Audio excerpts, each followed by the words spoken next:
नमस्कार, I am doctor Priyanka Verma और मैं एक हेमेटोलॉजिस्ट हूँ practising at Regency hospital Kanpur. और आज मैं आप लोग के साथ अनीमिया के बारे में कुछ डिस्कस करने आई हूँ। अनीमिया बेसिकली शरीर में खून की कमी को कहते हैं और बाय डेफिनेशन पुरुषों में अगर हीमोग्लोबिन 13.5 से कम है या महिलाओं में 12 से कम है तो इसको अनीमिया बोलते हैं। शरीर में खून की कमी होने से हमारे शरीर के ऑर्गन्स और सेल्स में जो ऑक्सीजन है वो सही मात्रा में नहीं पहुंच। हिंदुस्तान में लगभग 75%, जिसमें से सबसे ज़्यादा नंबर महिलाओं का और लेस देन 5 इयर्स के बच्चों का है। तो अगर किसी को अनीमिया के लक्षण हैं तो उसमें क्या लक्षण मिलेंगे? मोस्ट कॉमनली शरीर में पेलनेस यानी शरीर पीला पड़ जाना।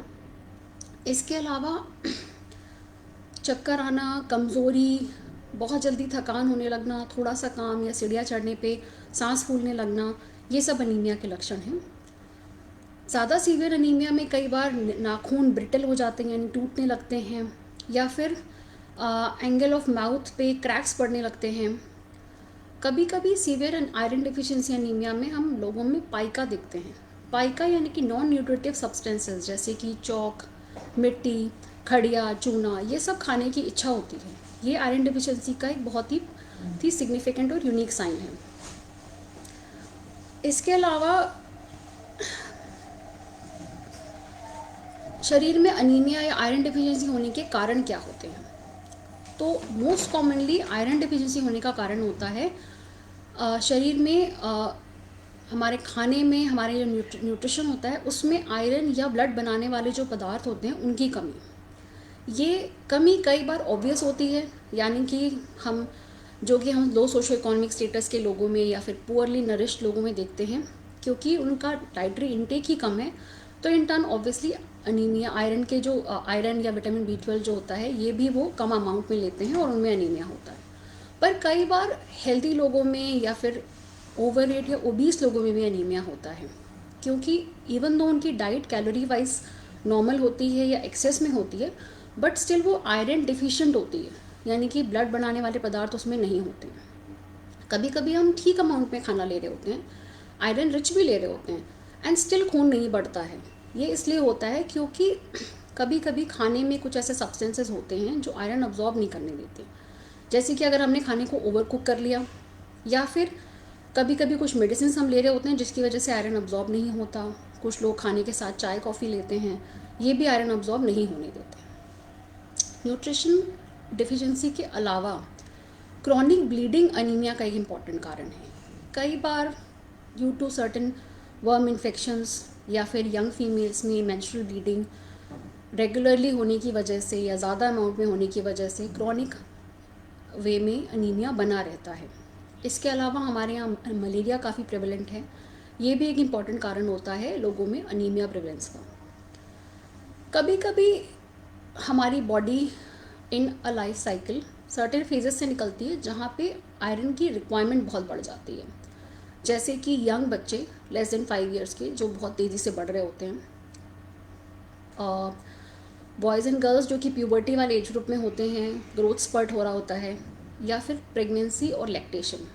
ये वो फेजेस होते हैं जब आयरन की रिक्वायरमेंट बॉडी में बहुत ज़्यादा होती है, और कई बार एडिक्वेट अमाउंट में न्यूट्रिशन और सही मात्रा में आयरन रिच खाना खाने से भी इस फेज़ में आयरन की कमी हो जाती है।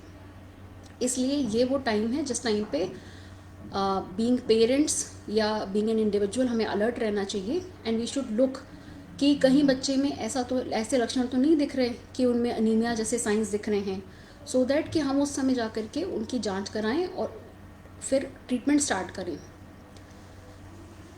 अगर हमें पता है कि अनीमिया इतना प्रिवलेंट है तो हम ऐसा क्या कर सकते हैं जिससे कि अनीमिया प्रिवेंट किया जा सके? सबसे पहले तो मुझे लगता है क्योंकि सबसे इम्पॉर्टेंट कॉज न्यूट्रिशनल है, हमें पता होना चाहिए कि कौन से खाने आयरन रिच होते हैं, जैसे कि ग्रीन लीफी वेजिटेबल्स, दालें, बीन्स, नट्स, रेड मीट।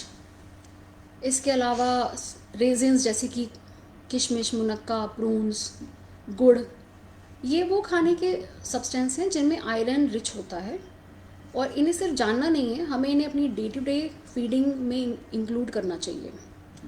इसके अलावा एक चीज़ जो हमें अवॉइड करनी चाहिए वो है जंक फूड्स, क्योंकि जंक फूड्स में प्रोसेस्ड न्यूट्रिएंट्स यूज़ होते हैं, और प्रोसेस्ड इंग्रेडिएंट्स जैसे ही हम किसी भी खाने के पदार्थ को प्रोसेस करते हैं उसका आयरन कंटेंट कम हो जाता है।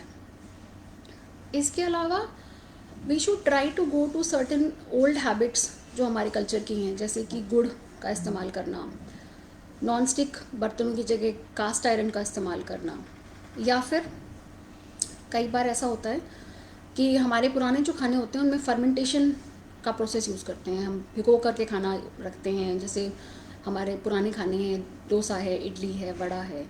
फर्मेंटेशन आयरन अब्जॉर्प्शन बढ़ा देता है। तो ये कुछ सिंपल ट्रिक्स हैं जिससे हम अपना रेगुलर खाने में भी आयरन अब्जॉर्प्शन इम्प्रूव कर सकते हैं।